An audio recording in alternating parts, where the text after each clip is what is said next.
Hello everybody, welcome back. Today as well we have got you another video. In this video I'll show you how you can fix Western Union error code, but before that please do make sure to like our video, subscribe our channel, and yes, without any further delay, let's get into it.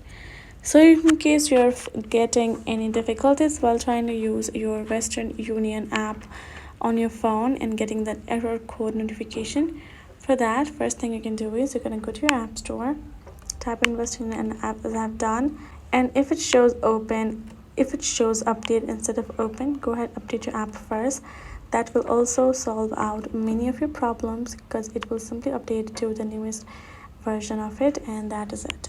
If it is not, then go ahead again, go to your settings of your phone, simply go ahead, search storage, and once you are tapped on storage, simply scroll down and try to find your Western Union app from the list.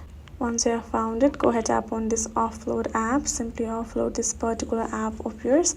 This will simply solve out your problem. Tap on reinstall, and once you have reinstalled it, go ahead again, open it up and try to use as you will like, and it will simply solve your problem out.